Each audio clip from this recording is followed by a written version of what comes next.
Hi friends. आज तो मन करता है बस आपसे ही बातें करूं। जंतर मंतर पर जो कुछ भी हुआ देश और दुनिया ने देखा है। कुछ शरारती बच्चों ने भद्दी भद्दी गालियां बोली। किसी भी सभ्य समाज को शोभा न दे ऐसे शब्दों का प्रयोग किया गया।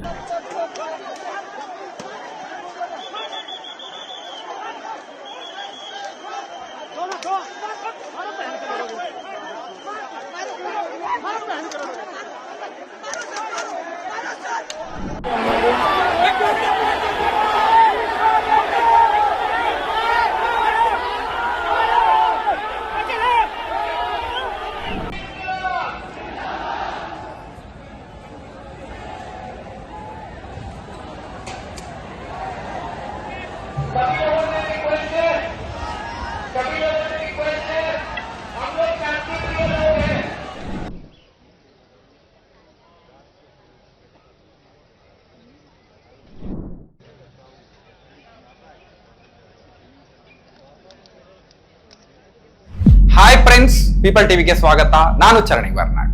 ಮೊದಲ ಬಾರಿಗೆ ನರೇಂದ್ರ ಮೋದಿ ಅವರು ಈಗಷ್ಟೇ ರಾಜಕಾರಣಕ್ಕೆ ಆಕ್ಟಿವ್ ಆಗಿ ತೆರೆದುಕೊಂಡಿರುವಂತಹ ಹೊಸ ತಲೆಮಾರನ್ನ ಎದುರಿಸ್ತಾ ಇದ್ದಾರೆ. ಅದರಲ್ಲಿ ಸೋತಿದ್ದಾರೆ ಕೂಡ. ಜೆನ್ಸಿಗಳ ಭಾಷೆ, ಅವರ ಸಂಸ್ಕೃತಿ, ಅವರಲ್ಲಿರುವ ಪ್ರಬುದ್ಧತೆ ಮತ್ತೆ ಇವೆಲ್ಲವೂ ಕೂಡ ಈ ಹಳೆ ತಲೆಮಾರಿನ ಮನುಷ್ಯನಿಗೆ ಅರ್ಥ ಆಗ್ತಾ ಇಲ್ಲ.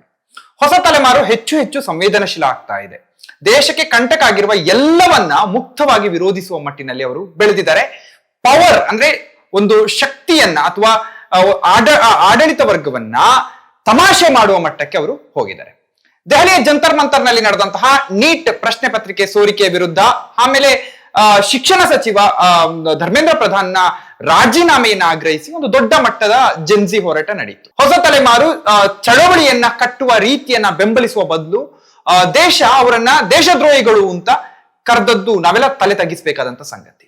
ಸೊ ಈ ತಲೆಮಾರನ್ನ ತನ್ನ ವಶಕ್ಕೆ ತೆಗೆದುಕೊಳ್ಳಲು ಈಗ ಬಿಜೆಪಿ ಎಲ್ಲಿಲ್ಲದ ಪ್ರಯತ್ನ ಮಾಡ್ತಾ ಇದೆ.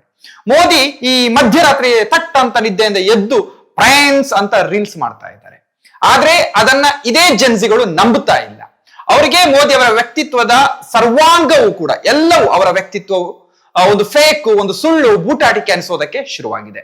ಇದರ ಫಲವಾಗಿ ಮೋದಿ ನಿರಂತರವಾಗಿ ಟ್ರೋಲ್ಗೆ ಒಳಗಾಗ್ತಾ ಇದ್ದಾರೆ. फ्रेंड्स, मैं जानता हूं कि पेपर लीक ये कोई मामूली विषय नहीं है।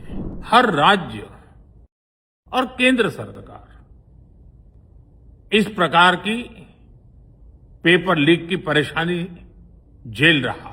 ಹೇಳಿ ಕೇಳಿ ಮೋದಿಜಿ ಅವರೇ ಹೇಳಿದಾಗೆ ಅಜೈವಿಕ ಮನುಷ್ಯ, ಅಂದ್ರೆ ನಮ್ಮ ನಿಮ್ಮ ಹಾಗೆ ಅವರು ಜೈವಿಕವಾಗಿ ಹುಟ್ಟಿದವರಲ್ಲ ಅಂತ ಅವರು ಒಮ್ಮೆ ಅವರೇ ಹೇಳ್ಕೊಂಡಿದ್ದಾರೆ.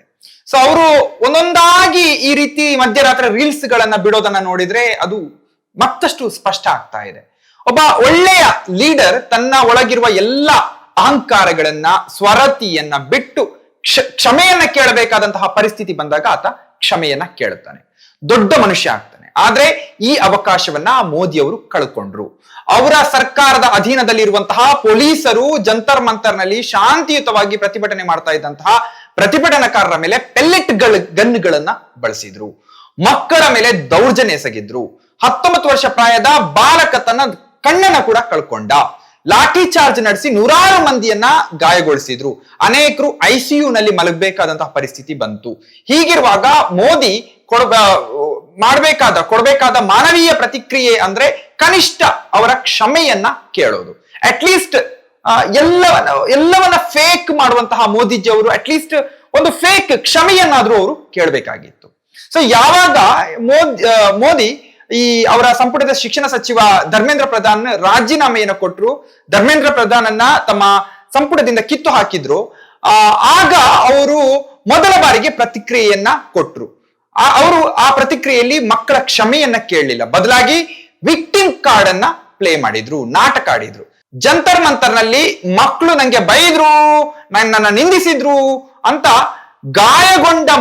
ಗಾಯಗೊಂಡು ಮಲಗಿದ್ದಂತಹ ಮಕ್ಕಳೇ ಅಪರಾಧಿಗಳು ಎನ್ನುವಂತೆ ಅವರು ವರ್ತಿಸಿದ್ರು. ಸೊ ಇದೇ ಮಕ್ಕಳಿಗೆ ಗೊತ್ತಿದೆ ನೀವು ಈ ದೇಶದ ಕೆಲಸವನ್ನ ಮಾಡೋದಕ್ಕೆ ಇರುವಂತಹ ಒಬ್ಬ ಚುನಾಯಿತ ನೌಕರ ಅಂತ.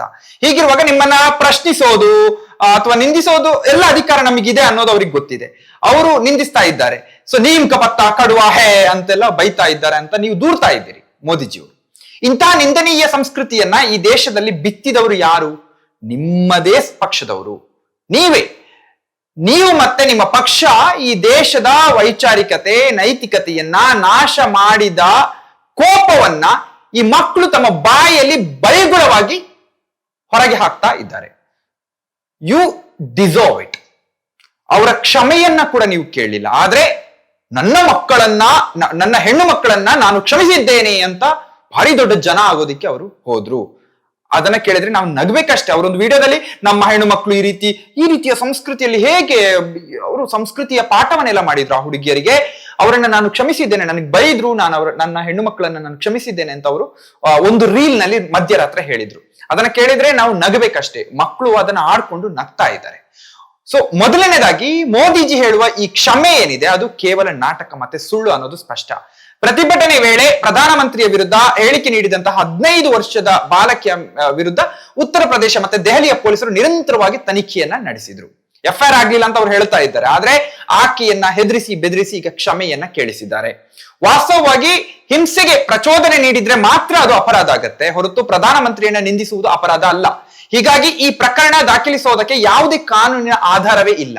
ಅಲ್ಲದೆ ಯಾವುದೇ ಪ್ರತಿಭಟನಾಕಾರರ ವಿರುದ್ಧ ಕಾನೂನು ಕ್ರಮ ತೆಗೆದುಕೊಳ್ಳೋದಿಲ್ಲ ಅಂತ ಸ್ವತಃ ಮೋದಿ ಅವರೇ ಹೇಳಿದ್ದಾರೆ. ಮೋದಿ ಸರ್ಕಾರದ ಪರವಾಗಿ JP ನಡ್ಡಾ ನೀಡಿದ್ದ ಭರವಸೆ ಏನಿತ್ತು, ಆ ಭರವಸೆಯ ವಿರುದ್ಧವಾಗಿ ಪೊಲೀಸ್ ಕ್ರಮವನ್ನ ನಡೆಸ್ತಾ ಇದ್ದಾರೆ. ಎರಡನೇದಾಗಿ ಇದೇ ಮೋದಿ ಅವರು ಮಹಿಳೆಯರ ವಿರುದ್ಧ ಮುಸಲ್ಮಾನರ ವಿರುದ್ಧ ಅವಹೇಳನಕಾರಿ ಪದಗಳನ್ನ ಬಳಸಿದ್ರು. ಸೊ ತಮ್ಮ ಪಕ್ಷದ ನಾಯಕರು ಅಂದ್ರೆ ಬಿಜೆಪಿಯ ನಾಯಕರು ಮತ್ತು ಕಾರ್ಯಕರ್ತರು ಅಶ್ಲೀಲ ಮತ್ತೆ ಕೆಟ್ಟ ಭಾಷೆನ ಬಳಸೋದನ್ನ ಮೋದಿ ಅವರು ಸಹಿಸಿಕೊಂಡ್ರು.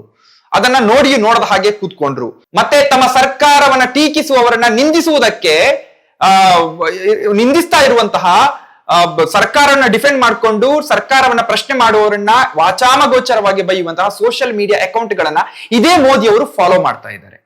ಈಗ ಮಕ್ಕಳು ಬೈತಾ ಇದ್ದಾರೆ ಅಂತ ದೂರು ನೀಡುವಂತಹ ನೈತಿಕ ಹಕ್ಕನ್ನ ಮೋದಿ ಅವರು ಉಳಿಸ್ಕೊಂಡಿಲ್ಲ. ತಮ್ಮ ತಾಯಿಗೂ ಮಕ್ಕಳು ಬೈದ್ರು ಅಂತ ಮೋದಿ ಅವರು ಗೋಗರೆದ್ರು. ಸರಿಯಪ್ಪ, ಅದು ತಪ್ಪು, ಬೈದ್ರು. ಆದ್ರೆ ತಾಯಿಗೆ ಬೈಯುವ ಸಂಸ್ಕೃತಿಯನ್ನ ಕಲಿಸಿದವರು ಯಾರು? ಇವರೇ, ಇದೇ ಮೋದಿ ಅವರ ಪಕ್ಷ. ನಿಮ್ಮಿಂದಲೇ ಮಕ್ಕಳು ಅದನ್ನ ಕಲ್ತಿದ್ದಾರೆ. ಇದೇ ಪಕ್ಷದವರೇ ಬಾಲ್ ಡ್ಯಾನ್ಸರ್ ಅಂತ ಸೋನಿಯಾ ಗಾಂಧಿ ಅವರನ್ನ ಕರೆದ್ರು. ಸಂಸತ್ತಿನಲ್ಲಿ ಇದೇ ಮೋದಿ ರೇಣುಕಾ ಚೌಧರಿ ಅವರನ್ನ ಶೂರ್ಪಣಕ್ಕಿಂತ ಅಸಹ್ಯವಾಗಿ ಕರೆದ್ರು. ಈಗ ನಾವು ತಲೆಗೆ ಹೊಯ್ದ ನೀರು ಕಾಲಿಗೆ ಬಾರದೆ ಇರ್ತದ? ಈಗ ಬಂದಿದೆ, ಅದನ್ನ ಸಹಿಸ್ಕೊಳ್ಳೋದಕ್ಕೆ ಆಗ್ತಾ ಇಲ್ಲ ಮೋದಿ ಅವರಿಗೆ. ಈ ಮಕ್ಕಳು ನಿಮ್ಮ ಆಡಳಿತದಲ್ಲಿ ಪ್ರಪಂಚ ನೋಡಿದ ಹೊಸ ತಲೆಮಾರು ಇದು. ಅಂದ್ರೆ ಕಳೆದ 10 ವರ್ಷದಲ್ಲಿ ಬೆಳೆದಿರುವಂತ ತಲೆಮಾರು ಇದು. ನಿಮ್ಮ ಅಸಭ್ಯ ಸಂಸ್ಕೃತಿಯನ್ನ ನೋಡ್ತಾ ಬೆಳೆದವರು ಇವರು. ಮೋದಿ ಅವರು ಈ ರೇಪಿಸ್ಟ್ ಗಳನ್ನ, ಕೊಲೆಗಟುಕರನ್ನ, ಭ್ರಷ್ಟರನ್ನ ತಮ್ಮ ಪಕ್ಷಕ್ಕೆ ಮಾಲೆ ಹಾಕಿ ಆರತಿ ಎತ್ತಿ ಸ್ವಾಗತಿಸುವುದನ್ನ ನೋಡ್ಕೊಂಡು ಬೆಳೆದಂತಹ ಮಕ್ಕಳು ಇವರು. ಸರ್ಕಾರವನ್ನ ಪ್ರಶ್ನಿಸುವವರನ್ನ ದೇಶದ್ರೋಹಿಗಳು ಅಂತ ಕರೆಯುವ ಮೋದಿಯವರ ದೇಶ ವಿರೋಧಿ ಸಂಸ್ಕೃತಿಯನ್ನು ನೋಡ್ತಾ ಬೆಳೆದವರು ಇವರು. ಇಬ್ರು ಸಿರಿವಂತರ ಪಾದದ ಅಡಿಯಲ್ಲಿ ದೇಶವನ್ನ ತಂದು ನಿಲ್ಲಿಸಿದ್ದನ್ನ ನೋಡ್ತಾ ಬೆಳೆದ ಮಕ್ಕಳು ಇವು. ಮೋದಿ ಅವರೇ ಉಸಿರುಗಟ್ಟಿಸುವ ರೀತಿಯಲ್ಲಿ ಈ ದೇಶವನ್ನ ತಂದು ನಿಲ್ಲಿಸಿ ಈಗ ಇವರ ಕಾಲದಲ್ಲಿ ಕಣ್ಣು ಬಿಟ್ಟ ಮಕ್ಕಳು ಬೈದ್ರು, ಚಿವುಟಿದ್ರು ಅಂತ ಸಣ್ಣ ಮಕ್ಕಳಂತೆ ರೀಲ್ಸ್ ಬಿಡೋದನ್ನ ಮೋದಿಜಿ ಅವರು ಮಾಡಿದ್ರೆ ಅವರಿಗೆ ಶೋಭೆ ಅಲ್ಲ, ನಾವು ನಗಬೇಕಷ್ಟೇ. ಕಳೆದ 10 ವರ್ಷಗಳಲ್ಲಿ ಬೆಳೆದು ಬಂದಂತಹ ಅಥವಾ ಪ್ರೌಢರಾದಂತ ಭಾರತದ ಯುವ ಜನರು ಮೋದಿ ಅವರನ್ನ ವ್ಯಂಗ್ಯ ಮತ್ತು ನಿಂದನೆ ಮಾಡುವ ಮೂಲಕ ಟೀಕಿಸೋದಕ್ಕೆ ಮುಂದಾಗಿದ್ರೆ ಅದಕ್ಕೆ ಕಾರಣ ಮೋದಿ ಅವರು ಮತ್ತೆ ಅವರ ಪಕ್ಷ ಬಳಸುವಂತಹ ಸಂಸ್ಕೃತಿಹೀನವಾದ ಭಾಷೆ. ನಿಮ್ಮ ಭಾಷೆಯನ್ನ ಅವರು ಕಲ್ತಿದ್ದಾರೆ. 2014ರ ಚುನಾವಣೆಯ ಹಿಂದೆ ಈ ಅಸಹ್ಯ ಸಂಸ್ಕೃತಿಯನ್ನ ಬಿಜೆಪಿ ಮೊದಲ ಬಾರಿಗೆ ದೇಶದಲ್ಲಿ ಬಿತ್ತಿತ್ತು. ಅದಕ್ಕೆ ಸೋಷಿಯಲ್ ಮೀಡಿಯಾವನ್ನ ಪರಿಣಾಮಕಾರಿಯಾಗಿ ಬಳಸಿತ್ತು. ಆಗಿನ ಯುವ ತಲೆಮಾರು ಕೋಮುವಾದಿಗಳಾಗಿ ಅವೈಜ್ಞಾನಿಕವಾಗಿ ಬೆಳೆಯುವಂತೆ ಬಿಜೆಪಿ ಮಾಡಿತ್ತು. ಆಗ ಮೋದಿಯನ್ನ ವಿರೋಧಿಸುವವರು ಏನಿದ್ದಾರೆ ಅವರನ್ನ ಸಿಕ್ಕಲೆಲ್ಲ ಭಕ್ತರು ಕೆಟ್ಟದಾಗಿ ಕೀಳು ಭಾಷೆಯಲ್ಲಿ ಬೈಯೋದಕ್ಕೆ ಶುರು ಮಾಡಿದ್ರು. ಅದನ್ನ ಕಲಿಸಿದ್ದೇ ಬಿಜೆಪಿ. ನಾನು ಸೇರಿದಂತೆ ನನ್ನ ತಲೆಮಾರಿನ ಅನೇಕರು ಇದರ ಬಲಿಪಶುಗಳು. ಇಡೀ ದೇಶದಲ್ಲಿ ಒಂದು ದೊಡ್ಡ ಫೇಕ್ ನ್ಯೂಸ್ ಫ್ಯಾಕ್ಟರಿಯನ್ನೇ ಬಿಜೆಪಿ ತೆರೆಯಿತು. ಕೊನೆಗೆ ಅಧಿಕಾರಕ್ಕೆ ಬಂತು. 1 ದಶಕದ ಆ ಬಿಜೆಪಿಯ ಆಡಳಿತದಲ್ಲಿ ಈಗ ಇನ್ನೊಂದು ಜನರೇಷನ್ ಬಂದಿದೆ. ನಮ್ಮ ಜನರೇಷನ್ ಹೋಗಿ ಈಗ ಇನ್ನೊಂದು ಜನರೇಷನ್ ಬಂದಿದೆ, ಜೆನ್ಸಿಗಳು. ಇವರು ಈ ಬಿಜೆಪಿ ಈ ದೇಶದಲ್ಲಿ ಎಬ್ಬಿಸಿರುವಂತಹ ರಾಡಿಯನ್ನ, ಕೊಚ್ಚೆಯನ್ನ ನೋಡಿದರೆ ಅವರ ಮೂಗಿಗೆ ಈ ಗಬ್ಬು ವಾಸನೆ ಬರ್ತಾ ಇದೆ. ಸತ್ಯ ಯಾವುದು ಅಂತ ಪತ್ತೆ ಮಾಡಬಲ್ಲಂತಹ ಚಾಕಚಕ್ಯತೆ, ಕೌಶಲ್ಯ ಆ ಜನರೇಷನ್ಗಿದೆ. IT ಯನ್ನ ಚೆನ್ನಾಗಿ ಬಳಸುವಂತಹ ಅವರು ಸತ್ಯ ಯಾವುದು ಸುಳ್ಳು ಯಾವುದು ಅಂತ ಅರಿಯೋದಕ್ಕೆ ಅವ್ರಿಗೆ ಗೊತ್ತಿದೆ. ಮೋದಿಜಿ ಒಂದು ಸುಳ್ಳು ಹೇಳಿದ್ರೆ ಅದನ್ನ ಸುಳ್ಳು ಅಂತ ಸಾಬೀತು ಮಾಡುವ ಕೌಶಲ್ಯ ಅವರಲ್ಲಿದೆ. ಟ್ರೋಲ್ ಮಾಡ್ತಾರೆ ಅವರು ಮೋದಿಜಿ ಸುಳ್ಳು ಹೇಳಿದ್ರೆ. ಈ ದೇಶದ ಅಕಾಡೆಮಿಕ್ ಅಂದ್ರೆ ಶಿಕ್ಷಣ ಕ್ಷೇತ್ರ ಕುಲಗಿಟ್ಟು ಹೋಗಿರೋದನ್ನ ನೋಡಿ ಇದೇ ಜನ್ಸಿಗಳು ಅವರ ಭವಿಷ್ಯದ ಬಗ್ಗೆ ಚಿಂತೆಗೆ ಒಳಪಟ್ಟಿದ್ದಾರೆ. ಹೀಗಾಗಿ ಅಧಿಕಾರಕ್ಕೆ ಬರಲು ತಮ್ಮ ಪ್ರೊಪಗಾಂಡವನ್ನ ಹಬ್ಬಿಸಲು ಯಾವ ಸೋಷಿಯಲ್ ಮೀಡಿಯಾವನ್ನ ಮೋದಿ ಸರ್ಕಾರ ಹಿಂದೆ ಬಳಸಿತ್ತೋ ಅದೇ ಸೋಷಿಯಲ್ ಮೀಡಿಯಾವನ್ನ ಬಳಸಿಕೊಂಡು ಜೆನ್ಸಿಗಳು ಈಗ ತಮ್ಮ ಕೋಪವನ್ನ ಹೊರಗೆ ಹಾಕ್ತಾ ಇದ್ದಾರೆ. ಅಂದ್ರೆ ಅವರು ಮಾಡ್ತಾ ಇರುವಂತಹ ಈ ಪೂಜೆಯ ಪ್ರಸಾದವನ್ನ ಮೋದಿ ಅವರಿಗೆ ತಿನ್ನದೆ ಬೇರೆ ದಾರಿಯೇ ಇಲ್ಲ. ಸೊ ಒಂದು ಇಂಟ್ರೆಸ್ಟಿಂಗ್ ಸಂಗತಿ ಏನಂದ್ರೆ ಇಲ್ಲಿ ನಾವು ಗಮನಿಸಬೇಕು, ಮೋದಿ ಅವರ ಟೊಳ್ಳು ವ್ಯಕ್ತಿತ್ವವನ್ನ PR ಕಂಪನಿಗಳಿಗೆ ಕೋಟಿ ಕೋಟಿ ಕೊಟ್ಟು ಒಂದು ದೊಡ್ಡ ದೈವಾಂಶ ಸಂಭೂತ ಅಂತ ಬಿಂಬಿಸಿ ಇಡೀ ದೇಶದ ಕಣ್ಣಿಗೆ ಮಣ್ಣೆರಚಲಾಗಿದೆ, ದೇಶವನ್ನ ನಂಬಿಸಲಾಗಿದೆ. ಒಂದು ಟೊಳ್ಳು ಜನವನ್ನ ದೊಡ್ಡ ಮನುಷ್ಯ ಮಾಡೋದಕ್ಕೆ ಇನ್ನೊಂದು ತಂತ್ರ ಏನಂದ್ರೆ ಮಾಡಿದ್ದು ಬಿಜೆಪಿಯವರು ಅಂದ್ರೆ ಉಳಿದವರನ್ನ, ಬೇರೆ ಪಕ್ಷದ ನಾಯಕರನ್ನ ಪಪ್ಪು ಬೆಪ್ಪು ಅಂತ ಕರೆದದ್ದು. ಸೊ ತಾನೊಬ್ಬ ಮಹಾಬುದ್ಧಿವಂತ ಅಂತ ತೋರಿಸ್ಕೊಳ್ಬಹುದು ಅನ್ನೋದು ಇದ್ರ ತಂತ್ರ. ಅಂದ್ರೆ ಬೇರೆಯವರನ್ನ ಕಳ್ಳ ಅಂದ್ರೆ ನಾವು ಬಹಳ ಒಳ್ಳೆಯವರು ಅಂತ ತೋರಿಸಿದ ಹಾಗೆ ಆಗತ್ತೆ, ಇದು ತಂತ್ರ. ಆದ್ರೆ ಈಗ ಅದು ಸೋಲ್ತಾ ಇದೆ. ಮಕ್ಕಳು ಬೊಂಬೆಯನ್ನ ಒಡೆದು ಅದರ ಒಳಗೆ ಏನೂ ಇಲ್ಲ ಅಂತ ಬೆತ್ತಲು ಮಾಡಿ ತೋರಿಸ್ತಾ ಇದ್ದಾರೆ. ಸಾಮಾನ್ಯ ರೀತಿಯ ಭಿನ್ನಮತವನ್ನ, ಬೇರೆ ಸರ್ಕಾರದ ಟೀಕೆಗಳನ್ನ ಹೇಗೆ ಎದುರಿಸಬೇಕು ಅಂತ ಮೋದಿ ಅವರಿಗೆ ಗೊತ್ತಿದೆ. ತಮ್ಮ ಘೋಷಣೆಗಳು, ಅಪಾರವಾದ ಪ್ರಚಾರ, ಸಂಪನ್ಮೂಲಗಳನ್ನೆಲ್ಲ ಬಳಸಿಕೊಂಡು ಟೀಕೆಕಾರರನ್ನ ಅವರ ಬಾಯಿಯನ್ನ ಮುಚ್ಚಿಸಬಹುದು. ಆದ್ರೆ ತಮ್ಮನ್ನ ಜನರು ಹಾಸ್ಯಕ್ಕೆ ಗುರಿ ಮಾಡಿದಾಗ ಅದನ್ನ ಹೇಗೆ ಎದುರಿಸಬೇಕು ಅನ್ನೋದು ಮೋದಿಜಿ ಮತ್ತೆ ಬಿಜೆಪಿಗೆ ಗೊತ್ತಿಲ್ಲ. ಅವ್ರ ಬಳಿ ಉಪಾಯವೇ ಇಲ್ಲ. ಸೊ ಜಂತರ್ ಮಂತರ್ನಲ್ಲಿ ಹುಡುಗರು ಬಳಸಿದ್ದೇ ಇದನ್ನ. ಸೊ ಮೋದಿ ಅವರನ್ನ ಜೋಕ್ ಮಾಡಿ ನಕ್ಕಿದ್ದು. ಯಾವುದೋ ಒಂದು ಸಿನಿಮಾದಲ್ಲಿ ನೋಡಿದ ನೆನಪು, ಅದರಲ್ಲಿ ಒಬ್ಬ ರೌಡಿ ಇರ್ತಾನೆ, ಒಬ್ಬ ವಿಲನ್. ಆ ಸಿನಿಮಾದಲ್ಲಿ ಒಬ್ಬ ಸಿನಿಮಾ ನಿರ್ದೇಶಕ ಬರ್ತಾನೆ. ಅವನು ಬಂದು ಈ ವಿಲನ್ ಏನಿದ್ದಾನೆ, ಈ ವಿಲನ್ ಅನ್ನ ಅವನ ಸಿನಿಮಾದಲ್ಲಿ ಕಾಮಿಡಿಯನ್ ಆಗಿ ಬಳಸ್ತಾನೆ. ಕೊನೆಗೆ ಆ ರೌಡಿಯನ್ನ ಭಯದಿಂದ ನೋಡ್ತಾ ಇದ್ದಂತ ಜನರು ಕಾಮಿಡಿ ಮಾಡೋದಕ್ಕೆ ಶುರು ಮಾಡ್ತಾರೆ. ಯಾವ ಸಿನಿಮಾ ಅಂತ ನೆನಪು ಬರ್ತಾ ಇಲ್ಲ, ನಿಮಗೆ ಗೊತ್ತಿದ್ರೆ ಅದನ್ನ ಕಮೆಂಟ್ ಮಾಡಬಹುದು. ಸೊ ಸೇಮ್ ಕೇಸ್, ಮೋದಿ ಅವರನ್ನ ದೂರೋದು, ಟೀಕಿಸುವುದು ದೇಶದ್ರೋಹ ಅಂತ ಭಕ್ತರು ಕರೀತಾ ಬಂದ್ರು. ಅವ್ರ ಭಕ್ತರು ಸರ್ಕಾರದ ಟೀಕಾಕಾರನನ್ನ ಬೇರೆ ಬೇರೆ ರೀತಿಯಲ್ಲಿ ನಿಂದಿಸಿದ್ರು, ಟ್ರೋಲ್ ಮಾಡಿದ್ರು, ಧಮಕಿ ಹಾಕ್ತಾ ಇದ್ರು. ಅನೇಕ ಪ್ರಜ್ಞಾವಂತರು, ದೇಶ ಪ್ರೇಮಿಗಳು ಮೋದಿ ಸರ್ಕಾರವನ್ನ ಪ್ರಶ್ನೆ ಮಾಡೋದಕ್ಕೆ ಭಯ ಪಡ್ತಾ ಇದ್ರು. ಆದ್ರೆ ಈಗ ಈ ಭಯವನ್ನ ಜೆನ್ಸಿಗಳು ದೂರ ಮಾಡಿದ್ದಾರೆ. ಅದಕ್ಕೆ ಅವರು ಮಾಡಿದ ಒಂದೇ ಒಂದು ಉಪಾಯ ಅಂತ ಹೇಳಿದ್ರೆ ಮೋದಿ ಅವರನ್ನ ಹಾಸ್ಯ ಮಾಡಿದ್ದು, ಜೋಕ್ ಮಾಡಿ ನಕ್ಕಿದ್ದು. ಮಕ್ಕಳು ಸುಳ್ಳಿನ ಮೇಲೆ ಹಚ್ಚಿದ್ದಂತಹ ಏನು ಸುಂದರವಾದ ಬಣ್ಣ ಏನಿದೆ ಅದ್ರ ಮೇಲೆ ನೀರು ಹಾಕಿ ಅದನ್ನ ಕಳಚಿ ಹಾಕಿದ್ದಾರೆ. ಸೊ ತಮ್ಮನ್ನ ಆಡಿಕೊಂಡು ನಗ್ತಾ ಇದ್ದಾರೆ ಎನ್ನುವುದು ಮೋದಿ ಅವರಿಗೆ ಸಹಿಸಿಕೊಳ್ಳೋದಕ್ಕೆ ಆಗ್ತಾ ಇಲ್ಲ. ಅವರ ಒಳಗಿರುವ ಇಗೋ ಮತ್ತೆ ಈ ಒಂದು ಏನು ಮಸಿಯ ಕಾಂಪ್ಲೆಕ್ಸ್ ಏನಿದೆ ಅದು ಅವರನ್ನ ಬಿಡ್ತಾ ಇಲ್ಲ ಅದನ್ನ ಸಹಿಸಿಕೊಳ್ಳೋದಕ್ಕೆ. ರಾತ್ರಿ ಅವರು ಮೇಕಪ್ ಮಾಡ್ಕೊಂಡು ಫ್ರೆಂಡ್ಸ್ ಅಂತ ಅವರು 12 ಗಂಟೆಗೆ ಮಕ್ಕಳೆಲ್ಲ ಎಚ್ಚರ ಇರ್ತಾರೆ ಅಂತ ರೀಲ್ಸ್ ಮಾಡೋದಕ್ಕೆ ಶುರು ಮಾಡಿದ್ರು. ಆದ್ರೆ ಮಕ್ಕಳು ಅದನ್ನು ಕೂಡ ಜೋಕ್ ಮಾಡಿದ್ರು. ತನ್ನ ಬಗ್ಗೆ ಬಂದಿರುವ ಎಲ್ಲ ಜೋಕ್ ಗಳನ್ನ ಡಿಲೀಟ್ ಮಾಡೋದಕ್ಕೆ ಮೋದಿ ಅವರು ಪ್ರಯತ್ನಿಸ್ತಾ ಇದ್ದಾರೆ. ಈಗ ಸಾಮಾಜಿಕ ಜಾಲತಾಣ ಕಂಪನಿಗಳಿಗೆ ಎಚ್ಚರಿಕೆಯನ್ನ ಕೊಡ್ತಾ ಇದ್ದಾರೆ.